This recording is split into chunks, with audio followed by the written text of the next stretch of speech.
YouTube کی videos کافی distorting کے ساتھ آ رہی ہیں، بلرنگ وغیرہ ہو رہی تھی، پھر میں جب اسکرین شیئر کرتا تھا تو وہ آپ لوگوں کو ورچوئل نظر آتی تھی، تو بہت سارے مسئلے مسائل جو ہیں وہ ہم لوگوں کو فیس کرنے پڑتے ہیں۔ تو آپ لوگوں سے ریکویسٹ ہے کہ آپ لوگوں کو جو بھی مسئلہ، جو بھی آپ سجیشن دینا چاہیں وہ ضرور مجھے دیں۔ میں اپنا کانٹیکٹ نمبر بھی یہاں پہ مینشن کر دیتا ہوں، تو آپ لوگ جو بھی مجھے کہہ لیں کہ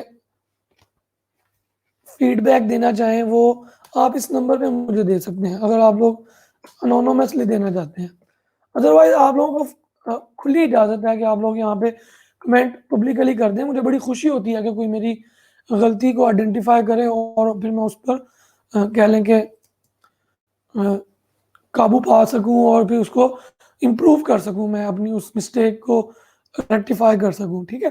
تو آپ سب لوگوں سے بڑی مؤدبانہ گزارش ہے کہ آپ لوگوں کو جو بھی مسئلے مسائل اس سیشن کے حوالے سے پیش آتے ہیں یا اس کے علاوہ آپ کو میری ذات سے کوئی مسئلہ ہے، کوئی کیوری ہے آپ لوگوں کی، تو وہ آپ لوگ بلا جھجک جو ہے مجھے آپ لوگ یہاں پہ مینشن کر دیں۔ یہاں پہ نہیں کر سکتے، پرائیویٹ میسج کر دیں۔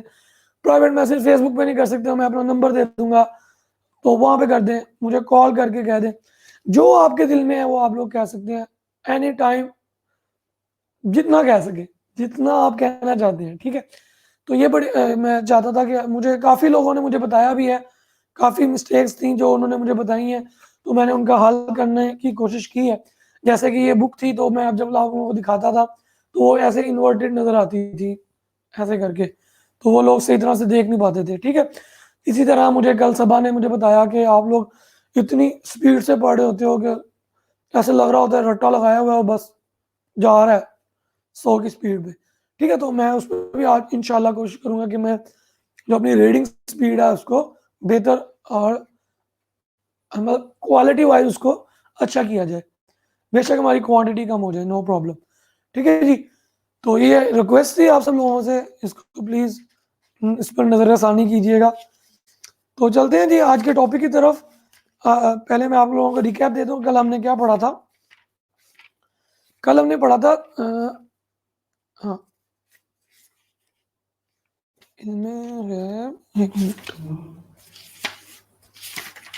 جی، کل ہم نے پڑھا تھا توسل بالانبیاء علیہ السلام، پہلا ٹاپک توسل مطلب وسیلہ۔ سیکنڈ ٹاپک ہم نے کل پڑھا تھا استعانت بالانبیاء یعنی مدد مانگنا، تو اس میں انہوں نے بڑی بہترین انداز میں قرآن و آیات کی روشنی میں استعانت و استغاثہ کے بارے میں سارا ہم لوگوں نے پڑھا تھا۔ یہ میں جتنے بھی میری ویڈیوز یہاں پہ یہ فیس بک پہ لائیو ہوتی ہے، میں یہ یوٹیوب چینل پہ بھی کہہ لیں کہ اپلوڈ کرتا ہوں، وہاں سے بھی اگر آپ کوئی بندہ کہہ لیں کہ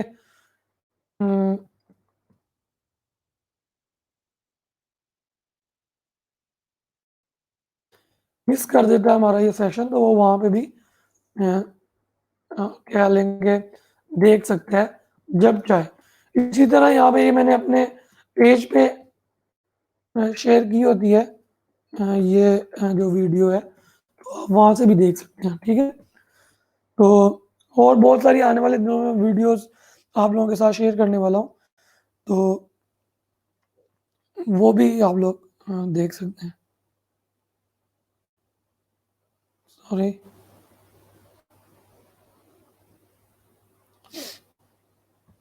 یہ تو یہ یوٹیوب چینل ہو گیا جی،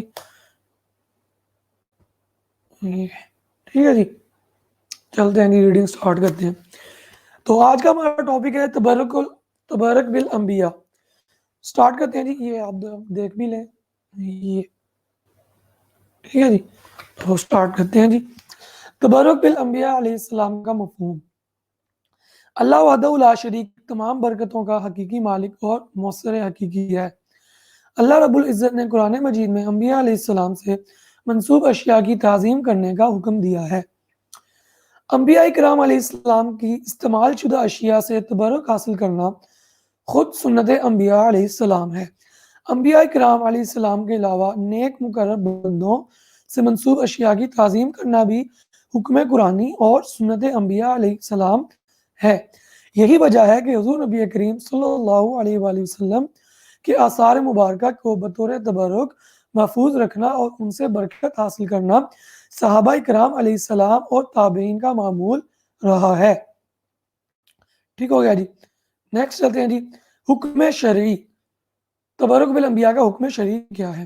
حضور نبی کریم صلی اللہ علیہ وآلہ وسلم اور دیگر انبیاء اور صالحین کے آثار مبارکہ سے برکت حاصل کرنا ایک جائز اور مستحسن عمل ہے۔ ایسی اشیاء کی تعظیم و تبرک سنت انبیاء اور حکم قرآنی ہے۔ اس کا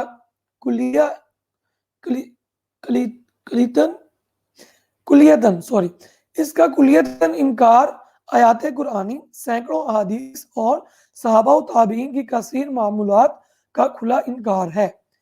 آگے چلتے ہیں تبرک قرآنی آیات کی روشنی میں۔ نمبر 1، اللہ تعالیٰ نے اپنے خلیل حضرت ابراہیم علیہ السلام کے قدموں کے نشانات کو سجدہ گاہ بنانے کا حکم دیتے ہوئے ارشاد فرمایا، وَاتَّخِذُوا مِن مَقَامِ إِبْرَاهِيمَ مُصَلًّى، سورۃ البقرہ آیت نمبر 25۔ ترجمہ، اور حکم دیا کہ ابراہیم کے کھڑے ہونے کی جگہ کو مقام نماز بنا لو۔ نمبر 2، بنی اسرائیل نے حضرت موسیٰ علیہ السلام اور ہارون علیہ السلام اور ان کی نیکوکار اولاد کی استعمال شدہ اشیاء کو بطور تبرک ایک صندوق میں سنبھال کر رکھا ہوا تھا جسے تابوت سکینہ کہا جاتا تھا، اور ان تبرکات سے وہ برکت حاصل کرتے تھے۔ اللہ تعالیٰ نے حضرت طالوت علیہ السلام کی امارت کے من جانب اللہ ہونے کی نشانی کے طور پر اس صندوق کا ذکر کرتے ہوئے ارشاد فرمایا، ان آیت ملکہ ان یأتیکم التابوت فی سکینۃ من ربکم وبقیۃ مما ترک آل موسیٰ وآل ہارون تحملہ الملائکہ ان فی ذلک لآیۃ لکم ان کنتم مؤمنین، سورۃ البقرہ 248۔ ترجمہ، اس کی سلطنت کے من جانب اللہ ہونے کی نشانی یہ ہے کہ تمہارے پاس صندوق آئے گا، اس میں تمہارے رب کی طرف سے سکون قلب کا سامان ہوگا، اور کچھ آل موسیٰ علیہ السلام اور آل ہارون علیہ السلام کے چھوڑے ہوئے تبرکات ہوں گے، اسے فرشتوں نے اٹھایا ہوا ہوگا۔ اگر تم ایمان والے ہو تو بے شک اس میں تمہارے لیے بڑی نشانی ہے۔ ٹھیک ہو گیا جی۔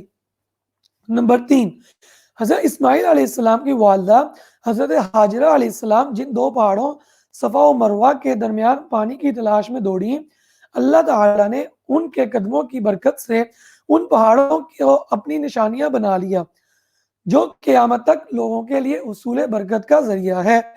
ان بابرکت مقامات کا ذکر کرتے ہوئے اللہ تعالیٰ نے ارشاد فرمایا، ان الصفا والمروہ من شعائر اللہ، سورۃ البقرہ 158۔ ترجمہ، بے شک صفا اور مروہ اللہ کی نشانیوں میں سے ہیں۔ ٹھیک ہو گیا۔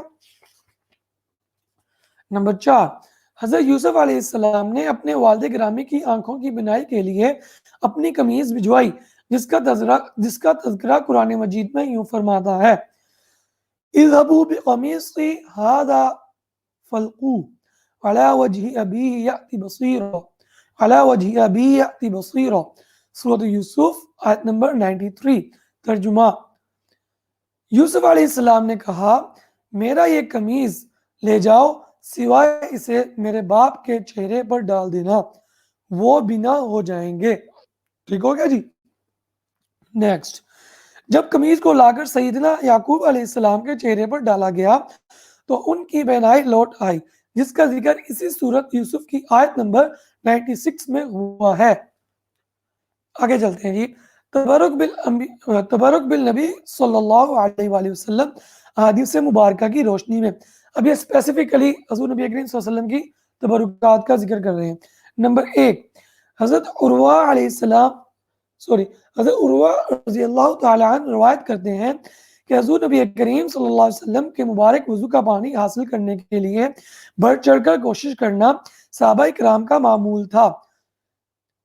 حدیث پاک۔ ترجمہ، حضور نبی کریم صلی اللہ علیہ وسلم جب وضو فرماتے تو قریب تھا کہ لوگ تبرکاً اس پانی کے حصول کے لیے آپس میں لڑ پڑتے۔ اس کا ریفرنس ہے جی بخاری الصحیح کتاب الوضو 81/1 رقم الحدیث 186۔ نمبر 2، حضرت عائشہ صدیقہ رضی اللہ بیان فرماتی ہیں کہ حضور نبی کریم صلی اللہ علیہ وسلم کے پاس نومولود بچے لائے جاتے تو آپ صلی اللہ علیہ وسلم انہیں برکت کی دعا دیتے اور اپنے مبارک لعاب دہن سے انہیں گٹی دیتے۔ سبحان اللہ۔ مسلم الصحیح کتاب الطہارہ 23/7/1 رقم الحدیث 286۔ نمبر 3، حضور نبی کریم صلی اللہ علیہ وآلہ وسلم کے منہ مبارک کی برکتوں کا تذکرہ فرماتے ہوئے حضرت خالد بن ولید یوں ارشاد فرماتے ہیں، ترجمہ، ایک مرتبہ رسول اللہ صلی اللہ علیہ وآلہ وسلم نے عمرہ کرنے کے بعد حلق کروایا تو لوگ آگے بڑھ بڑھ کر آپ صلی اللہ علیہ وآلہ وسلم کے منہ مبارک حاصل کر رہے تھے۔ حضرت خالد بن ولید فرماتے ہیں کہ میں نے کوشش کی تو مجھے آپ صلی اللہ علیہ وآلہ وسلم کی پیشانی کا ایک بال مل گیا، میں نے اس کو اپنی ٹوپی میں سی لیا۔ اس کے بعد کبھی بھی اس ٹوپی کے بغیر کسی جنگ میں شرکت نہیں کی، اور جب بھی اس ٹوپی کے ساتھ شرکت کی اللہ تعالیٰ نے اس منہ مبارک کی برکت سے فتح و نصرت عطا فرمائی۔ ماشاءاللہ۔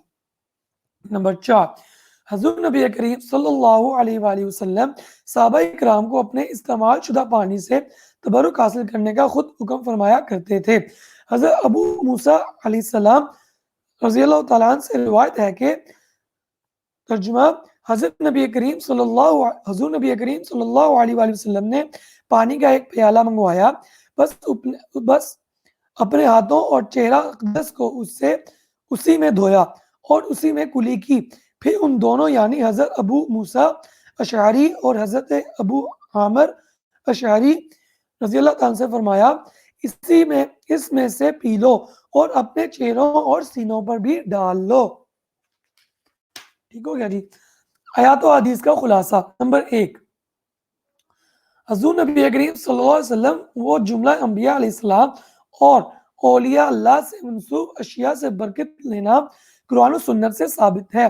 نمبر 2، تمام انبیاء کرام علیہ السلام کی استعمال شدہ اشیاء کی تعظیم حکم خداوندی ہے۔ نمبر 3،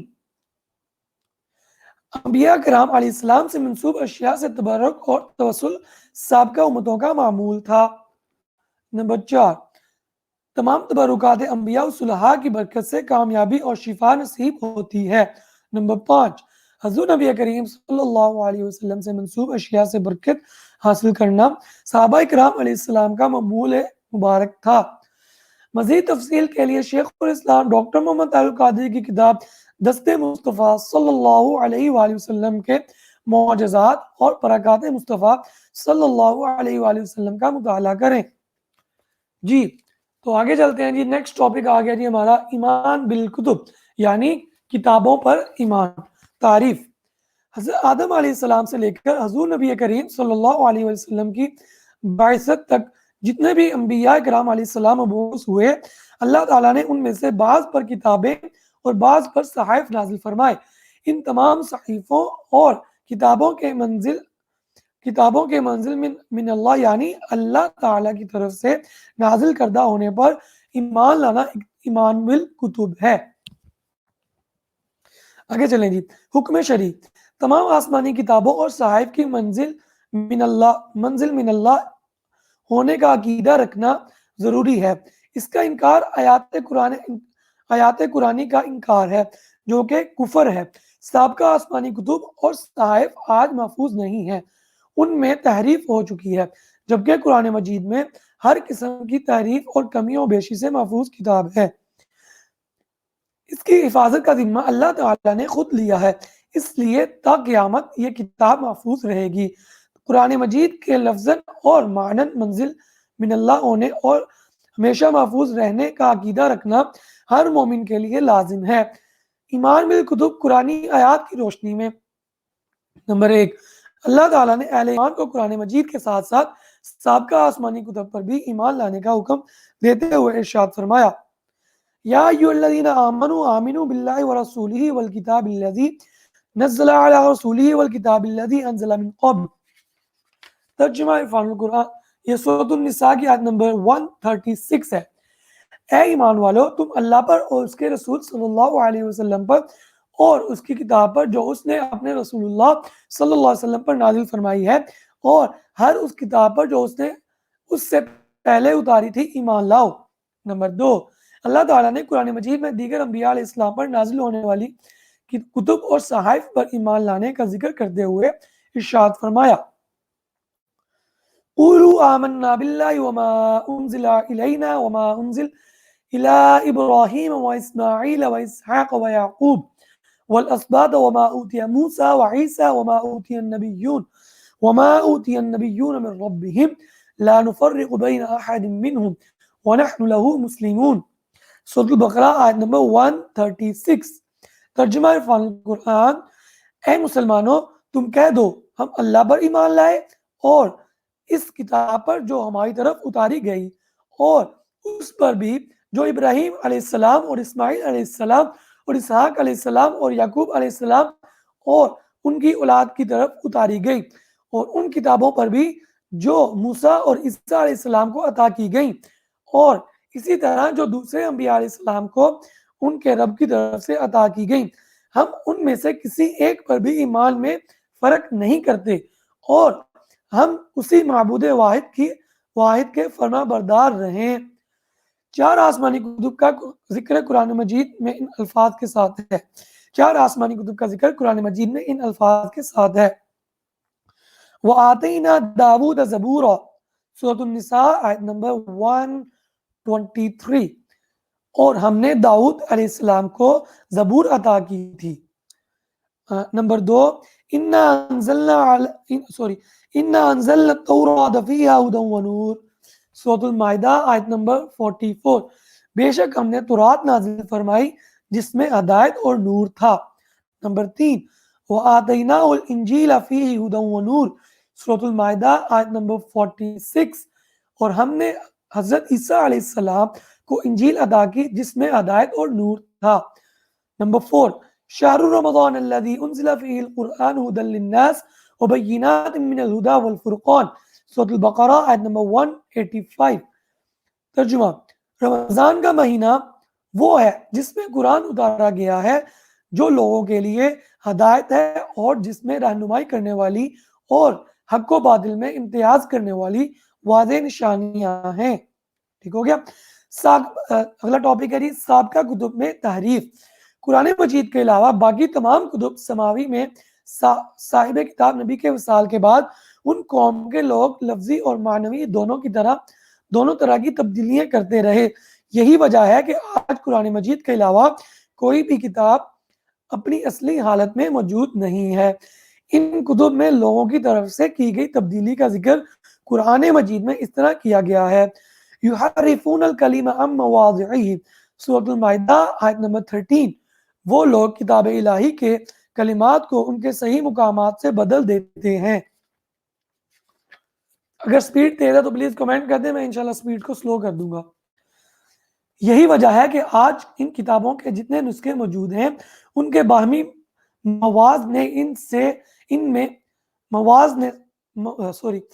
جتنے بھی نسخے موجود ہیں ان کے باہمی موازنے سے ان میں بے شمار اختلافات اور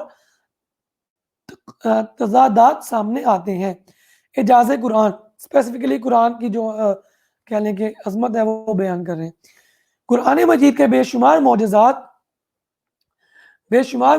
میں سے ایک عظیم اور زندہ معجزہ یہ بھی ہے کہ یہ کتاب آج تک ہر قسم کی تحریف اور تبدیلی سے پاک ہے، کیونکہ نزول قرآن اور حفاظت قرآن کے بارے میں اللہ تعالیٰ نے یوں ارشاد فرمایا، اِنَّا نَحْنُ نَزَّلْنَا الذِّكْرَ وَإِنَّا لَهُ لَحَافِظُونَ، سورۃ الحجر آیت نمبر 9۔ بے شک یہ ذکر عظیم قرآن ہم نے ہی اتارا ہے اور یقیناً ہم ہی اس کی حفاظت کریں گے۔ اللہ تعالیٰ کے اسی وعدہ کا اعجاز ہے کہ 14 صدیوں سے زائد عرصہ گزر جانے اور انقلابات کے زمانہ کے باوجود قرآن مجید ہر قسم کی تحریف اور کمی بیشی سے پاک ہے۔ دنیا میں قرآن مجید کہ جتنے نسخے موجود ہیں اگر ان کا موازنہ کیا جائے تو ایک حرف بلکہ زیر زبر کی کمی پیشی بھی نہیں ملے گی اور ان میں کوئی تقاضا اور اختلاف ملے گا نہ ہی ملے گا اور نہ ہی اس میں کوئی تضاد اور اختلاف ملے گا. ٹھیک ہو گیا جی. ایمان بالکتب احادیث مبارکہ کی روشنی میں نمبر 1 حضرت ابن عباس رضی اللہ تعالیٰ عنہ سے مروی ہے کہ رسول اللہ صلی اللہ علیہ وسلم نے فرمایا آدم علیہ السلام اور نوح علیہ السلام کے درمیان 10 صدیاں تھیں. وہ تمام لوگ اللہ کی طرف سے شریعت پر تھے. جب انہوں نے اختلاف کیا تو اللہ تعالیٰ نے انبیاء کرام علیہ السلام اور رسول اعظام علیہ السلام کو مبعوث فرمایا اور ان پر اپنی کتب نازل فرمائی. بس وہ ایک امت بن گئے. آیات و احادیث کا خلاصہ. ٹھیک ہے جی. نمبر 1 اللہ رب العزت نے ہدایت انسانی کے لیے کتب اور صحائف نازل فرمائے. نمبر 2 4 کتب تورات، زبور، انجیل اور قرآن مجید مشہور کتب سماوی ہیں. نمبر 3 سابقہ آسمانی کتب میں لوگوں کی طرف سے تبدیلی کی جا چکی ہے اس لیے وہ محفوظ نہیں رہی. نمبر 4 قرآن مجید ہر قسم کی تبدیلی اور کمی پیشی سے محفوظ ہے. میں پانی پی لوں تھوڑا سا تو اگلا ٹاپک سٹارٹ کرتے ہیں. مین وائل آپ لوگ کوئی سجیشن دینا چاہتے ہیں تو پلیز کمنٹ کر دیں. ہاں ایک اور چیز میں کر سکتا ہوں, اگر آپ لوگ میرے ساتھ لائیو اس میں شامل ہونا چاہتے ہیں تو یہ لنک میں سینڈ کر رہا ہوں یہاں پہ, آپ لوگ اس لنک کے ذریعے سے میرے ساتھ شامل ہو سکتے ہیں. ٹھیک ہے جی. یہ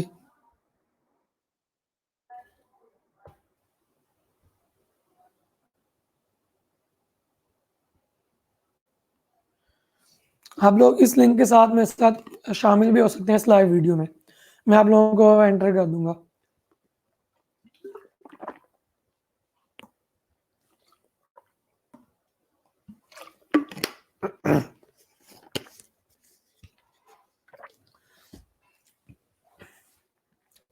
جی تو اپنا نیکسٹ ٹاپک سٹارٹ کرتے ہیں جی. ایمان بالملائکہ. ٹھیک ہے جی, نظر آ رہا ہے نہیں یہاں پہ. ٹھیک ہو گیا جی. یہ ہمارا نیکسٹ ٹاپک. سوری, ایمان بالملائکہ تعریف. ملائکہ ملک ایک منٹ.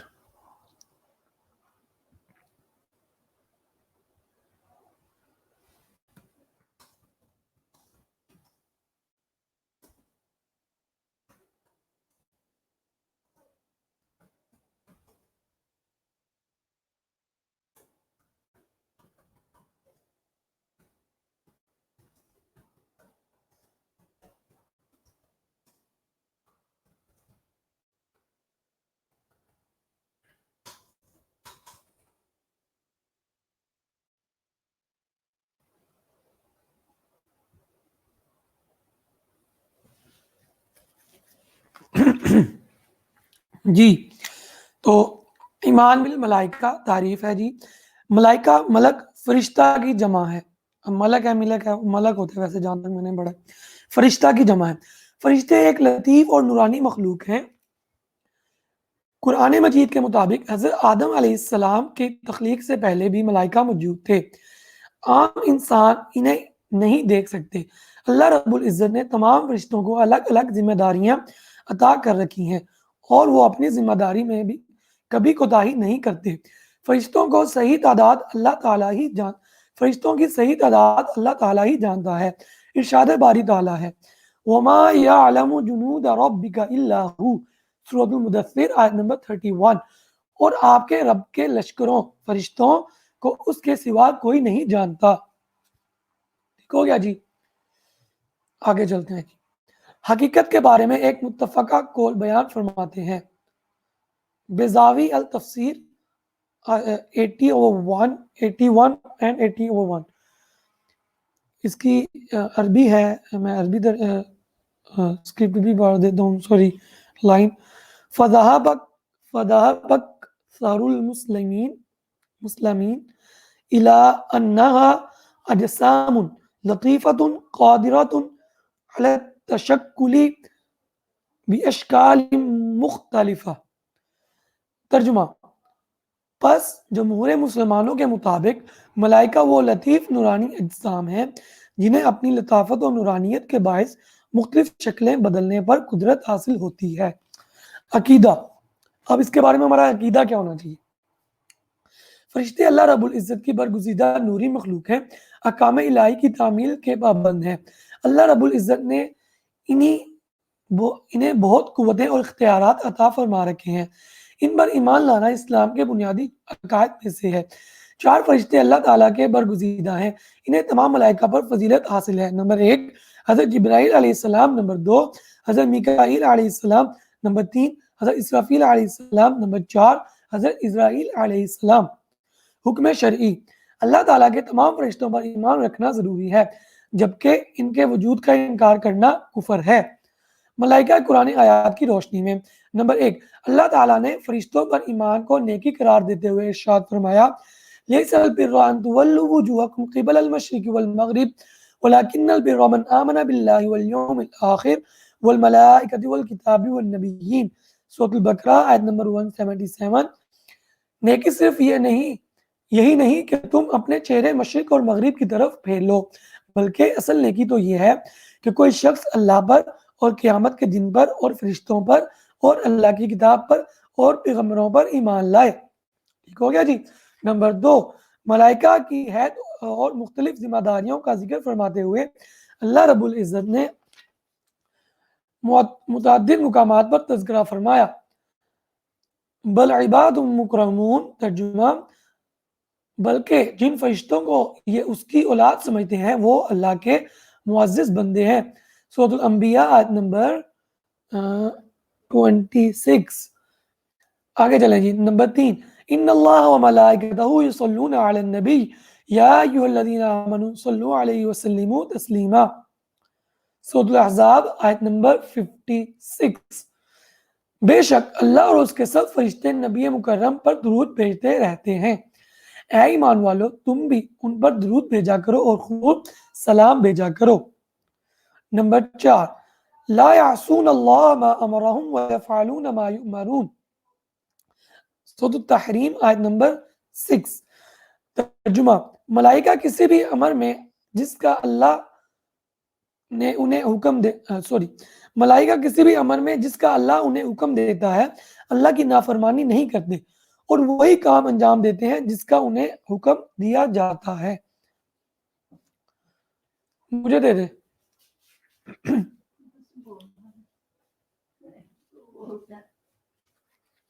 شکریہ.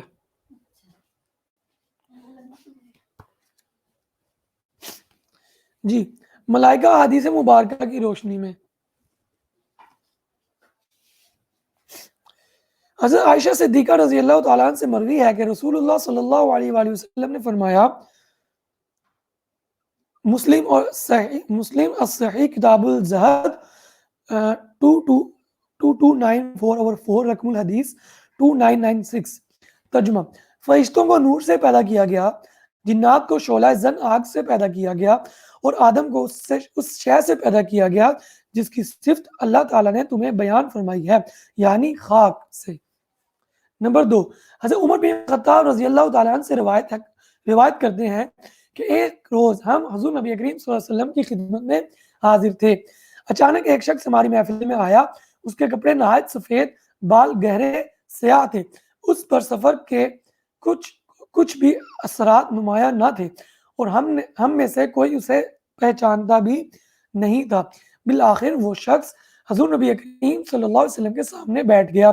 جب وہ سوالات کر کے رخصت ہو گئے تو حضور نبی کریم صلی اللہ علیہ وسلم نے فرمایا آپ صلی اللہ علیہ وسلم نے فرمایا یہ جبرائیل علیہ السلام تھے جو تمہیں تمہارا دین سکھانے آئے تھے. اس حدیث کو کہتے ہیں حدیث جبریل.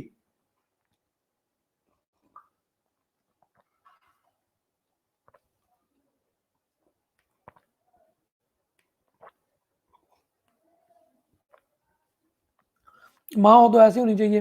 نیچے سے انہوں نے مجھے اسٹرابری شیک بنا کے بھیجا ہے. میں اوپر پڑھ رہا ہوں تو مجھے ڈسٹربنس نہ ہو اور میں یہ گلا میرا جو ہے نا تھوڑا بہتر طریقے سے ریڈنگ کر سکے.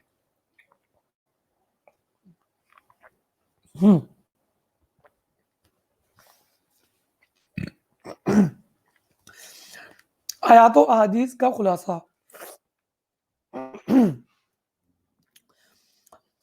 فرشتے اللہ تعالیٰ کی برگزیدہ مخلوق ہیں. ٹھیک ہو گیا. نمبر 1، فرشتے اللہ تعالیٰ کے احکامات کی بجاوری میں مصروف رہتے ہیں.